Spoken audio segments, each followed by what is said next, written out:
So I'm not going to take up any more of your time. I'm very excited to welcome Dave Stevens. We were just talking about it. He's made a huge career change and focused his entire career. He comes from a corporate planner background. Focused his entire career on integrating wellness into events and has a podcast. It started really, we started working together with a white paper on this like 2 years ago, webinars, and now he's speaking, and he's just out there becoming a real spokesperson for this. So he's going to get you all worked up, get the day started. Welcome to Dave. Okay. Awesome. Thank you. Good morning. It's going to be energetic. It's going to be interactive. I hope you're ready. Okay. All right. This is the first time I'm up here, so I'm also figuring out where I can stand without blinding myself or interrupting the slides. I'm going to move around a lot because I did my workout this morning and I still have a lot of energy left. So let's get into it, shall we? Okay.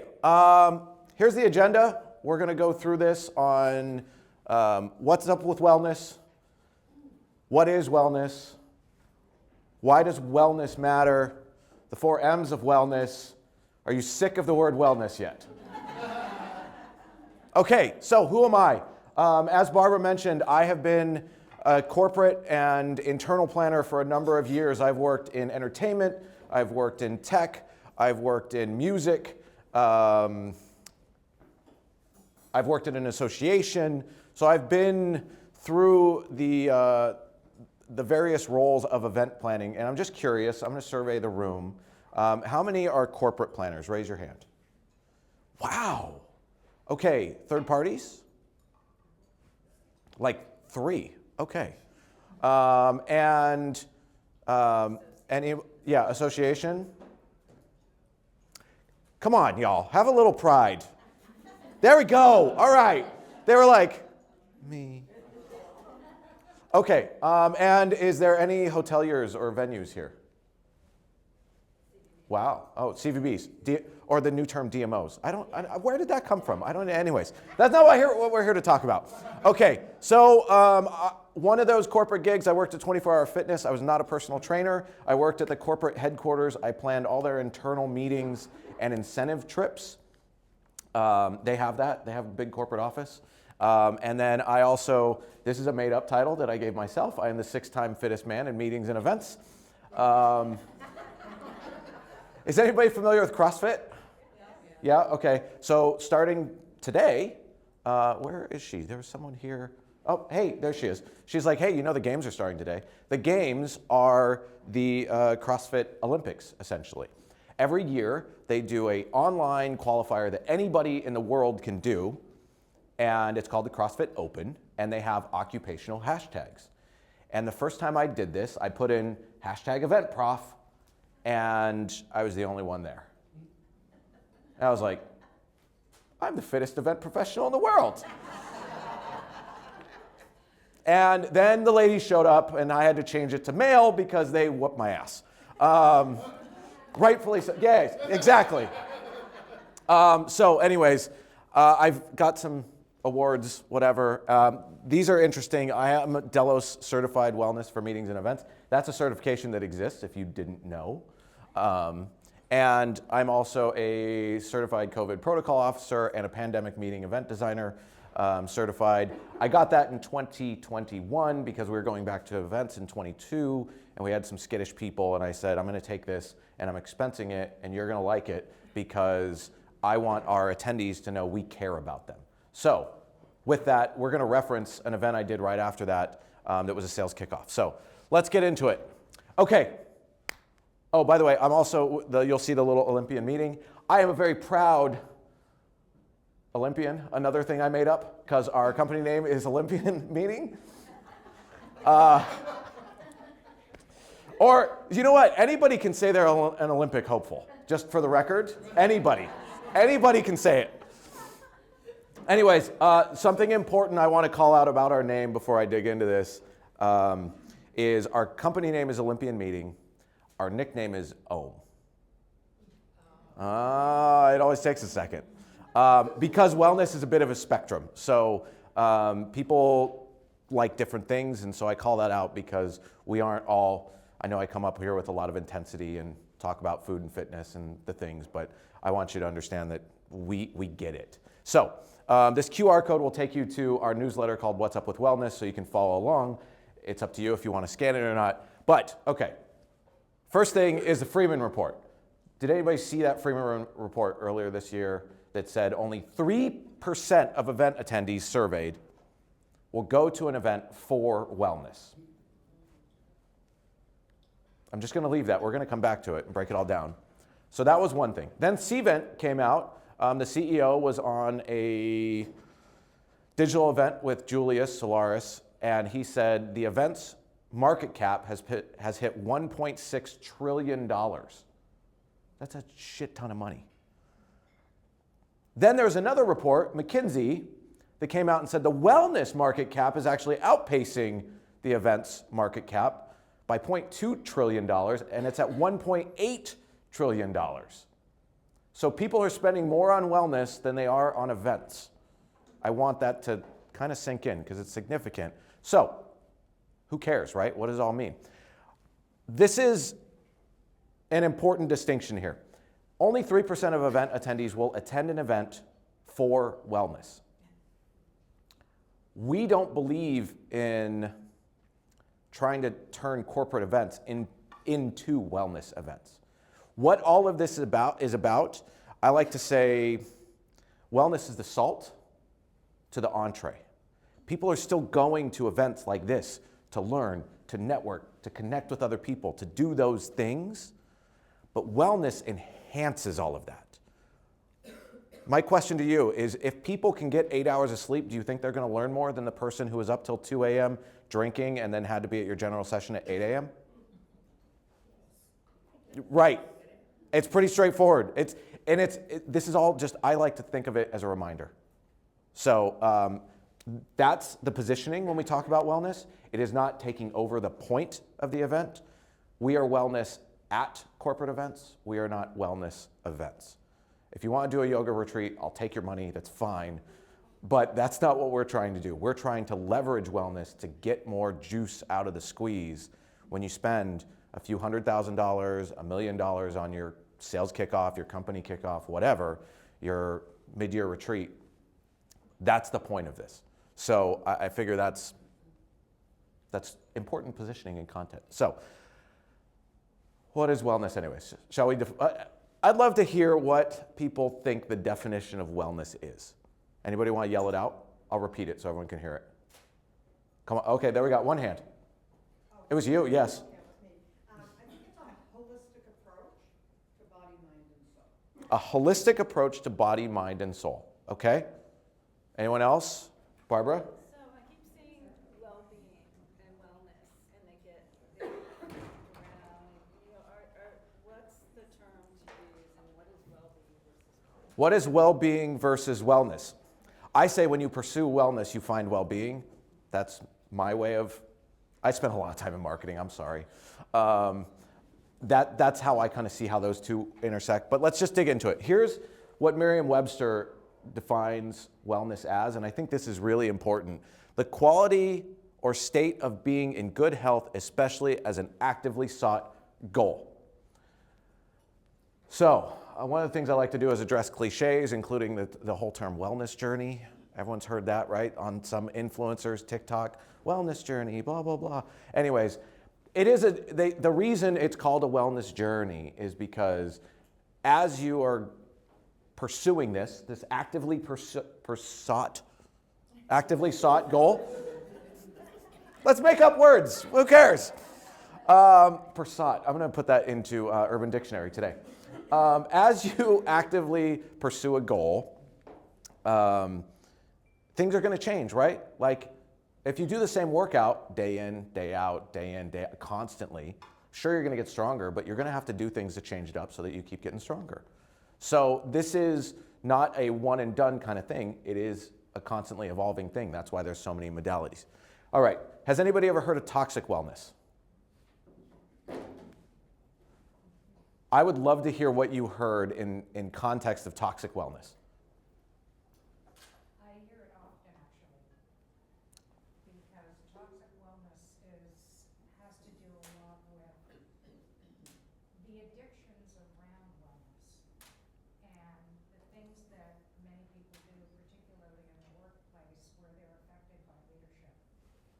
Okay. An example of this, and you can correct me and provide another example if you want, my fellow speaker Janice, and podcast guest on my podcast a couple months ago.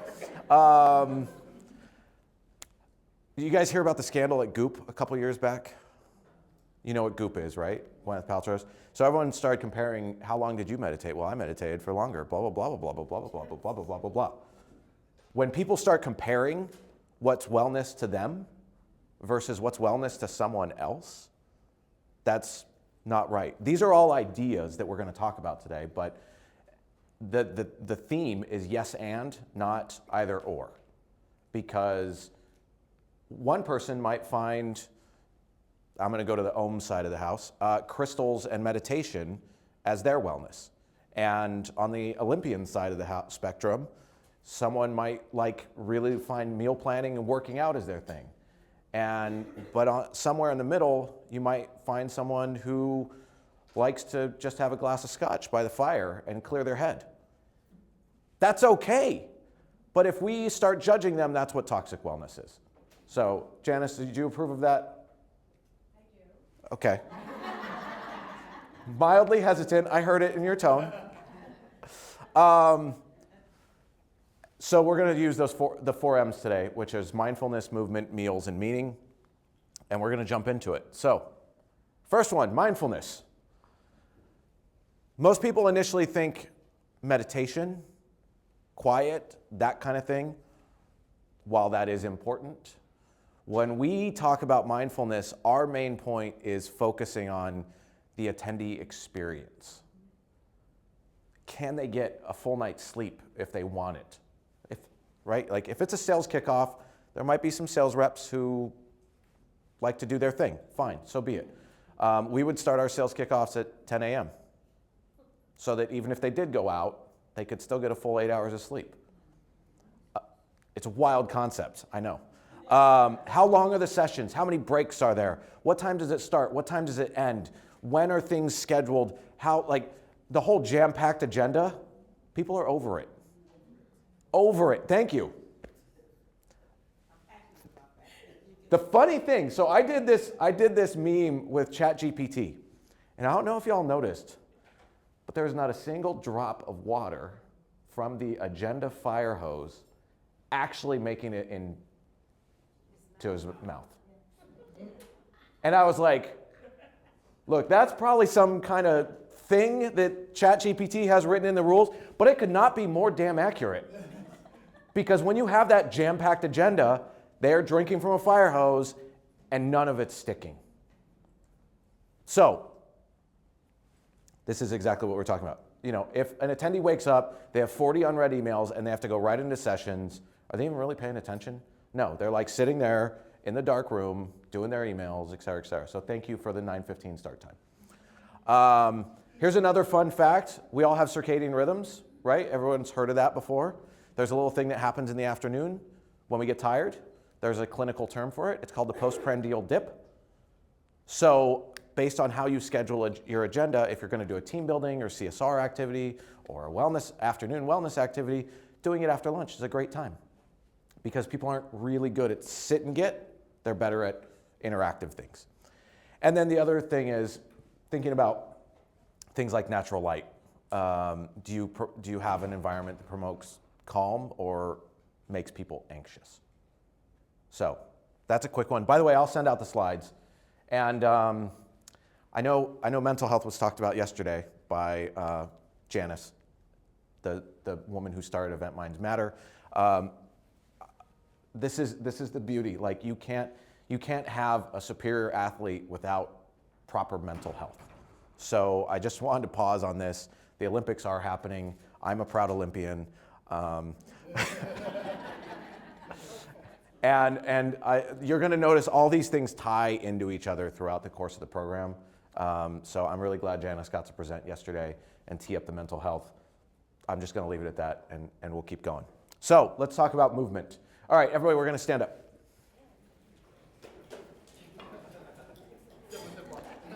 And you're going to want to undo this. You're going to want to give yourself arms width away from each other. And we're gonna do this thing. It's gonna kind of feel like the hokey pokey. You can put your arms down now, though. I'll demo it, and then we'll all do it together. The key is you're gonna wanna talk and count along with me while we do this. So what we'll do is we'll start with one arm, and we'll shake for 5 seconds, and we'll count 5, 4, 3, 2, 1. Then we'll do the other arm. Then we'll do a leg, if you can stand on one leg, and then we'll do the other leg. And then we're gonna start over, but we're gonna start from 4, go all the way through 3, 2, 1. Any theater nerds in here? Oh, yeah, proud. Yep, you know this. Okay, good. All right, but like I said, you gotta count it out loud with me. Okay, so we'll start with one arm. 5, 4. We're gonna start over. I gotta hear everybody. 5, 4, 3, 2, 1. Other arm. 5, 4, 3, 2, 1. Leg. 5, 4, 3, 2, 1. Other leg. 5, 4, 3, 2, 1. 4, 3, 2, 1. 4, 3, 2, 1. 4, 3, 2, 1. 4, 3, 2, 1. 3, 2, 1. 3, 2, 1. 3, 2, 1. 3, 2, 1. 2, 1. 2, 1. 2, 1. 2, 1. 1, 1, 1, 1. Okay, and you're done.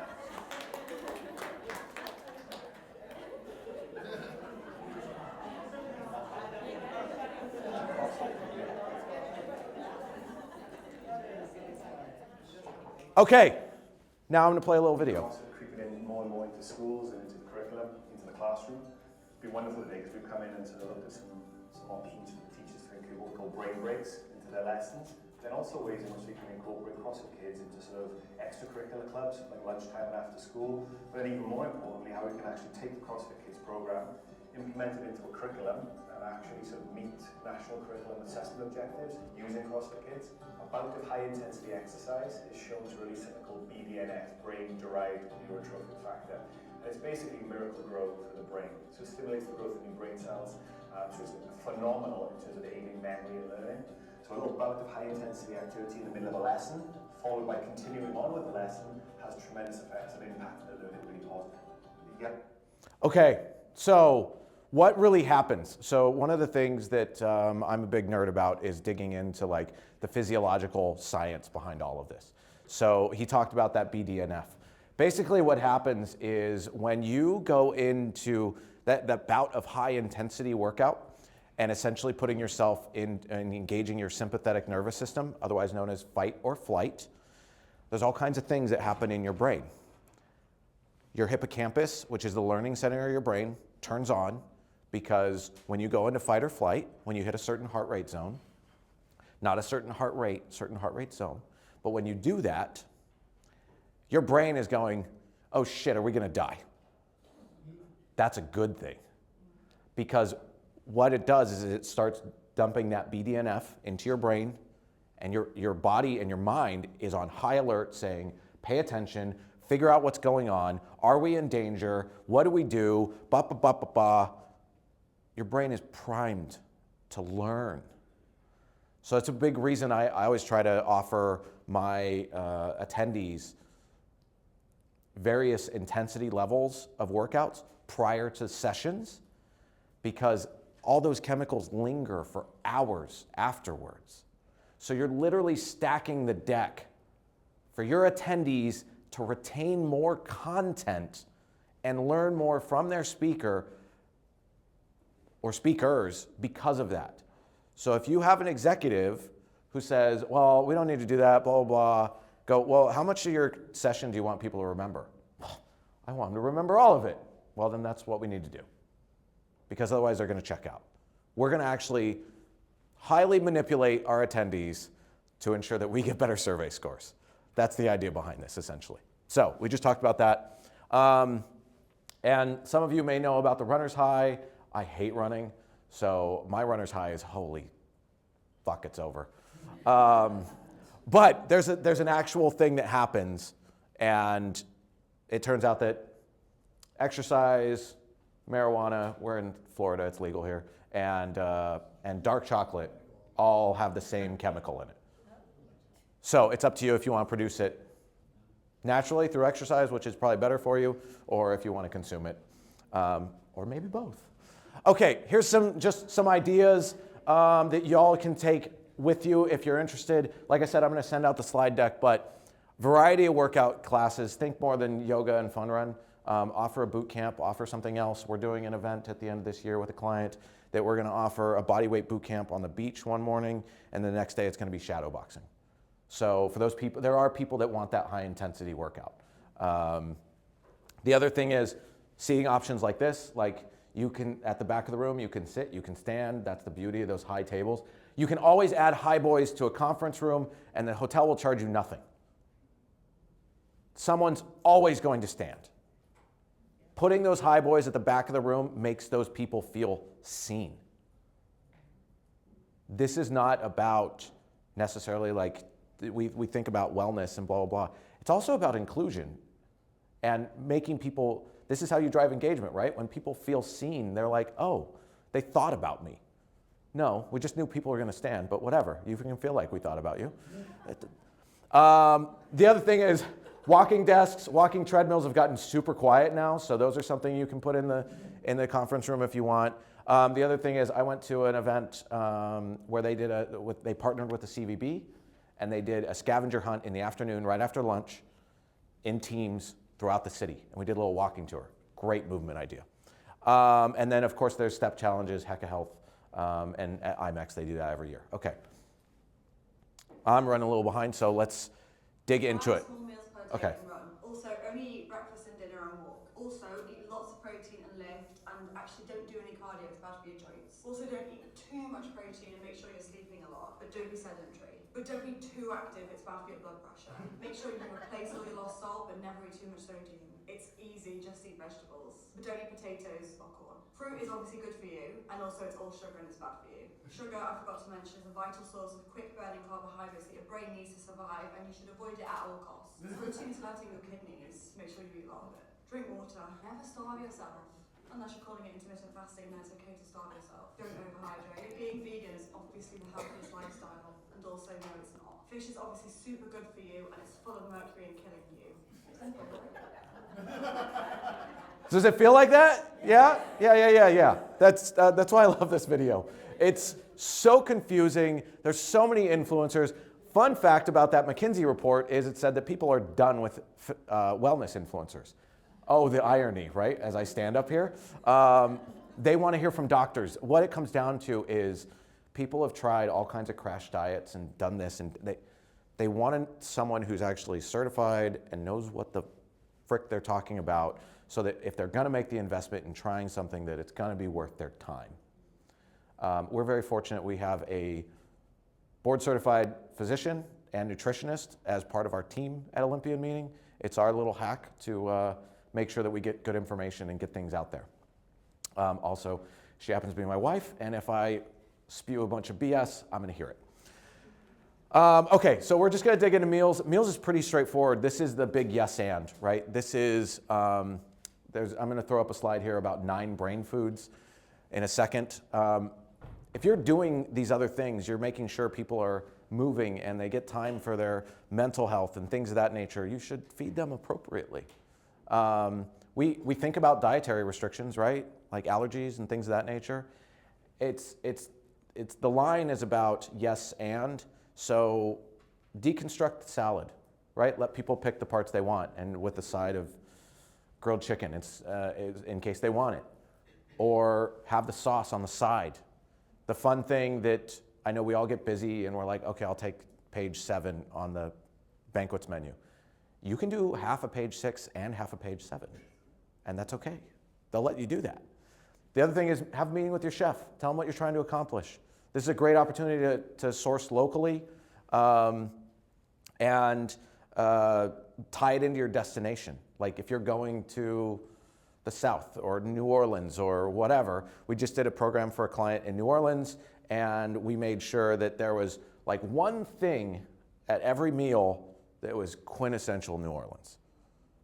We had gumbo at one, we had po' boys at another one, but then at the break, we had Cheetos next to carrot sticks.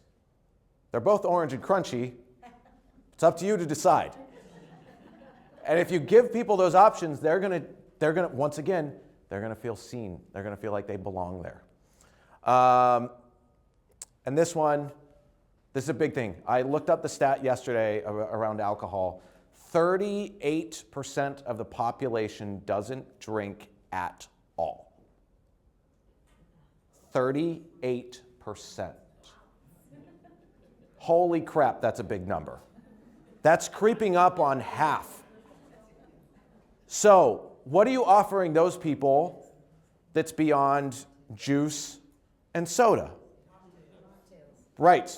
But how many calories are in those mocktails? How many grams of sugar are in those mocktails? Or are you better off just having a Coke? So, this is an opportunity. I have a recipe I just experienced at an event. It was an ounce of pineapple juice, an ounce of lime juice. They muddled mint and cucumber, splash of simple syrup, ice, club soda, put it in a big tall glass, sprig of mint, lime wheel. It was beautiful. I felt like I was part of the event. Nobody asked me, oh, you don't drink? Because I'll tell you, that's the one thing that people who don't drink don't want to hear. They don't want to have to justify it. They don't want, et cetera, et cetera, et cetera. That drink is like 25 calories for one. Let alone there's all kinds of like NA beers now that are 0 calories. There's hop waters that like LaCroix at South by Southwest had a LaCroix house, and it was nothing but mocktails that they made with their flavored LaCroix that were low to 0 calories. There's so many options out there. At Meatwell 2 years ago, they had mocktails in these like little light bulbs at this other property, and everyone's like, "Oh, what's that?" Let the people who don't want to drink be a part of the event just as much as everyone else. Let alone, like, someone might want to go back and forth, right? Maybe they don't want to get wrecked, but they want to drink, and then they want a mocktail, and then they are going to have a drink, and that's their way of pacing themselves. But regardless, it's almost 40%, so please keep that group in mind. Okay, here's an interesting thing about protein first thing in the morning. There are more and more studies coming out about how protein impacts people with ADD and ADHD. This is a big deal, especially if you spent 25 grand on a keynote speaker like me. They didn't pay me that. By feeding people protein, you will help. I had a software engineer tell me this. He goes, any morning I eat protein, I don't have to take my meds. I am not a doctor.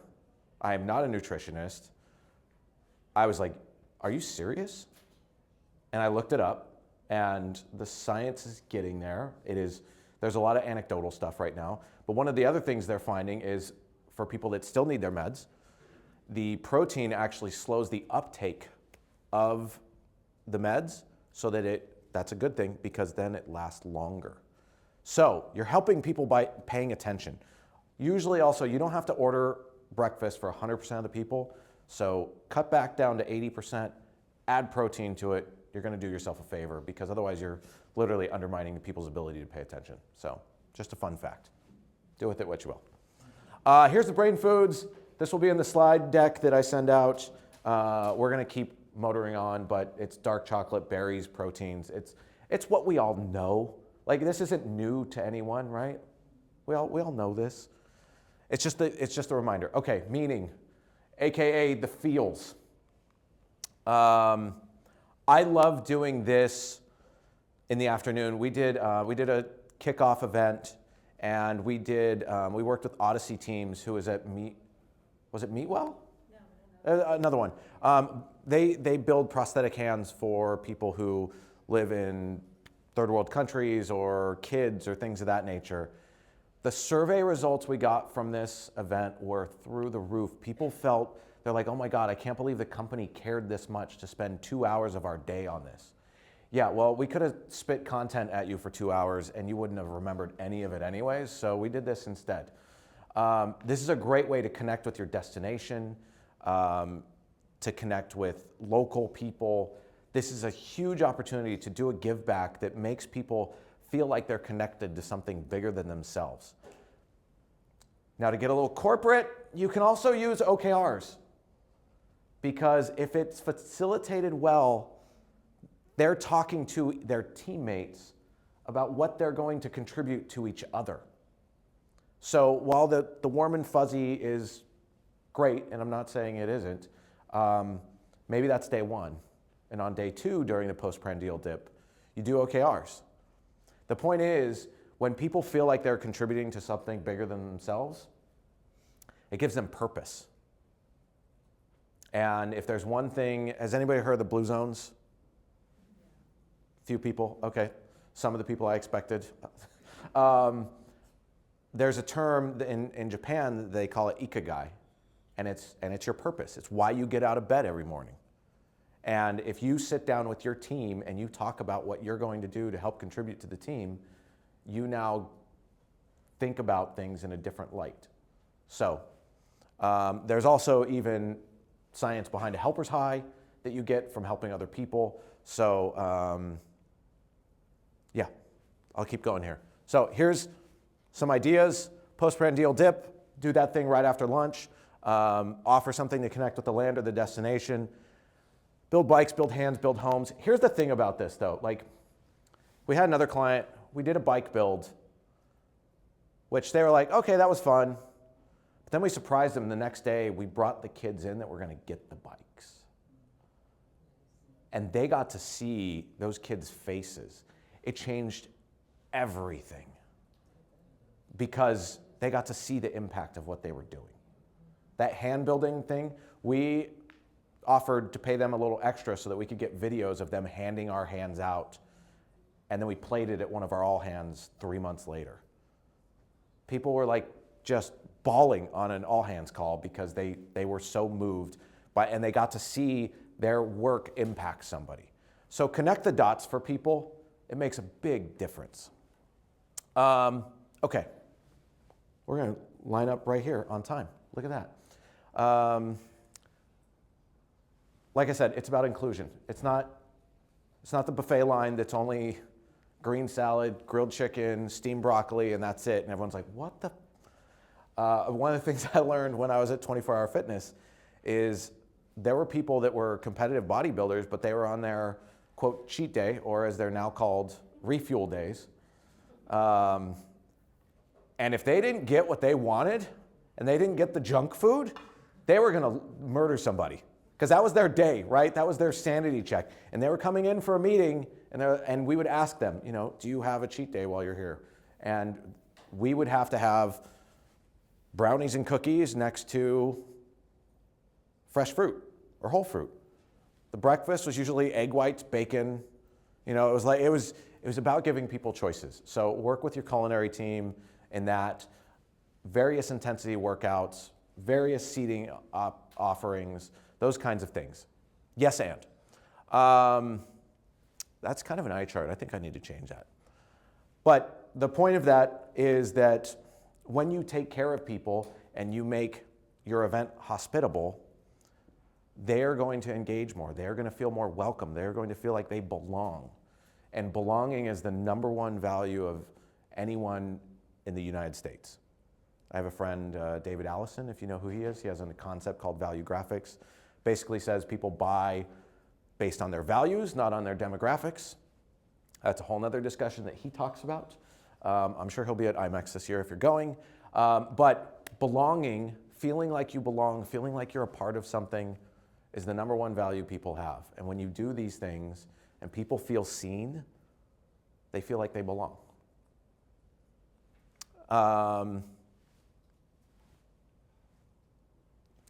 This is event hacking to me. This is trying to get more. We did a kickoff, and so a little like kind of rewind to my background. So I was a corporate planner. I ideated with my business partner kind of through this, and then I applied these principles at my internal corporate event. I saw our year-over-year survey results do the following. The year before, we had a net promoter score average of 8.2. With like, I think we got 40% of the people to fill out the survey. It was pretty good. I mean, like, nobody's gonna get fired over those numbers. They're great. The next year when we did this, I changed 2 things. I added all this stuff. Our average net promoter score went from an 8.2 to a 9.4. That's the average. And that's on a scale of 1 to 10. I should add that. That's important. And We got 85% of the attendees to take the survey. And there was 400 some odd people there. The survey hack was nobody got their pictures from the event without filling out the survey. Kind of like does anybody do med meetings? Any med meeting planners? No, okay. They will withhold their CME credits or continuing CEUs until they fill out the survey. That's the way they do it. But yeah, so if you want surveys filled out, hold something out. Yeah, exactly. Bribe them. Okay, now this is my M. Night Shyamalan plot twist. Everybody's familiar with this graphic, right? Yes, we've all seen it before? Yeah. This is not just good for the attendees, this is also good for us. There's a reason why we put our oxygen masks on as parents before kids, right? You guys understand why that works? Because if you don't have any oxygen and pass out, you can't help the kid. So how can you help your clients if you're run into the ground? So this is your little semi-polite reminder that you need to take care of yourselves. And we're terrible at it. The only thing that we're worse at than setting boundaries is enforcing those boundaries. So friendly reminder, set your boundaries, enforce your boundaries, take care of yourself, because if you don't take care of yourself, your body will end up forcing you to take care of yourself. And it's not going to be fun. I think that's it. I'd love what you thought. This is a little link to the survey. I don't have anything to offer you except my thank you and gratitude. And I'd love to take any questions because we still have 7 minutes left. Question. I love how fast the arm shot up. You're waiting. So I work in the food industry, and we work with an association called Feed the Children. So we do these events in different cities throughout the country where we bring these trucks full of food, and then usually the community comes in cars or taxi or Uber. They drive by, gather boxes, our team helps load the cars and all that, and then water. So I was listening to you and thinking, they have the satisfaction of being there and help out, but I don't think that they really feel it, because they're literally getting a box out of a truck, putting in a parking lot, and then putting on people's car. So do you have a suggestion of how can they make it more meaningful for the team members? Ooh. Besides, they're doing a good thing, giving them food for free. Yeah, I agree. But after hearing you saying, it's okay, there must be something else, something is missing because they are not really, interacting or something else that is just putting boxes in. Yeah,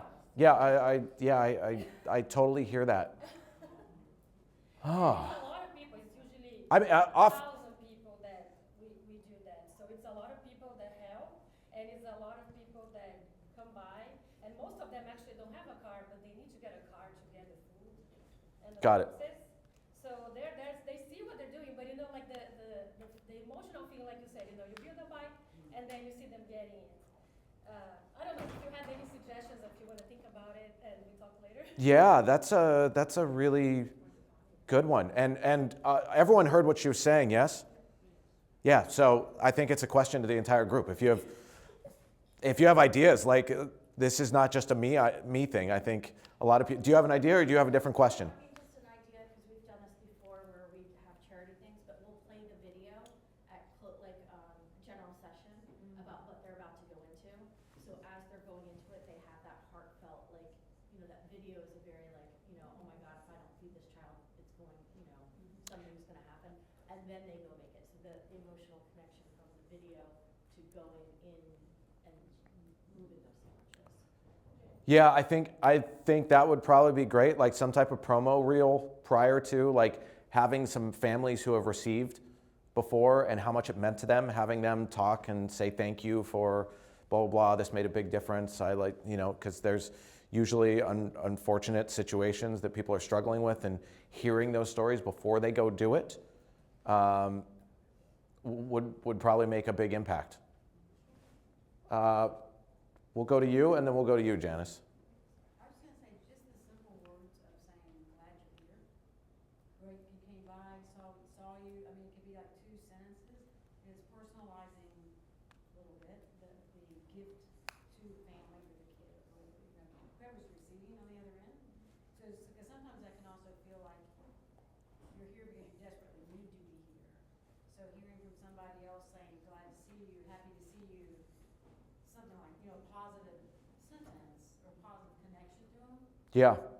may make that person feel all the better too, because it's just as much them sharing gratitude. Yeah, absolutely. Janice? I was in Ohio, this is before COVID, but I was there for something called the Summit of Greatness. And one of the things that we were asked to do was to go into a library. We had little books for children that we could give them to actually take. But what we did with that was we actually sat down and read with them. And so the look on the parents' faces was delight. And I would think that the one activity that you might be able to do with the food is do an interactive food session for people to watch and take away the box. Something that maybe they could learn about, something in your food, products that you can interact with somehow. So that way you get the attention from the people who are there, who are people. Yeah. Whether they need that box of food or not, they're all human beings, and they can still educate themselves with something related Yeah, around maybe food. that could be maybe like a flyer or something, because they actually just, they're in lines of cars, so they drive by, and Yeah. then we fill their cars and then they leave, so there's no opportunity to actually do that, but maybe, I don't know, send a flyer or something, because they really gotta food and leave. Maybe Yeah. have somebody dress up, that would appeal to the children. And something for the children just to watch and laugh and, because you want to get some happiness out of it. So Yeah. that's another idea. Do we still have more ideas, or do we have another question? Because I have a few seconds left. Question or idea? One quick idea, just maybe to include in the boxes for the delivery, like note cards, a pen, or crayons, or something, so that when they deliver it to the families, they could, they could take the liberty of writing a thank you or something like that, or even some kind of throwaway camera that they could send back, that goes back to you, and they can take photos of what happened with the food. Last one.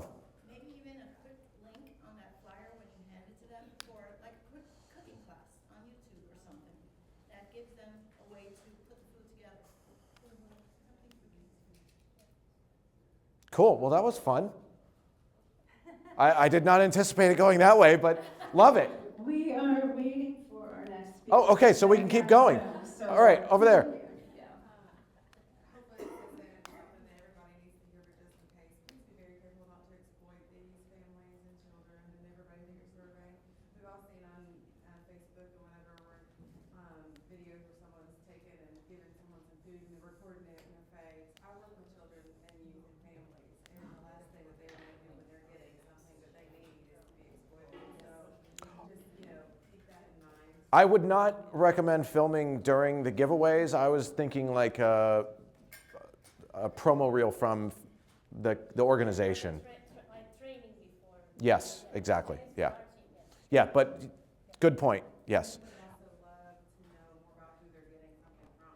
So giving them a flyer about the people who are giving, so it's more about giving than receiving from them. Any other questions? Or someone else have a problem we want to crowdsource? We're good? Okay. All right. Well, thank you, everyone. Thank you, Dave. Awesome job and entertaining too.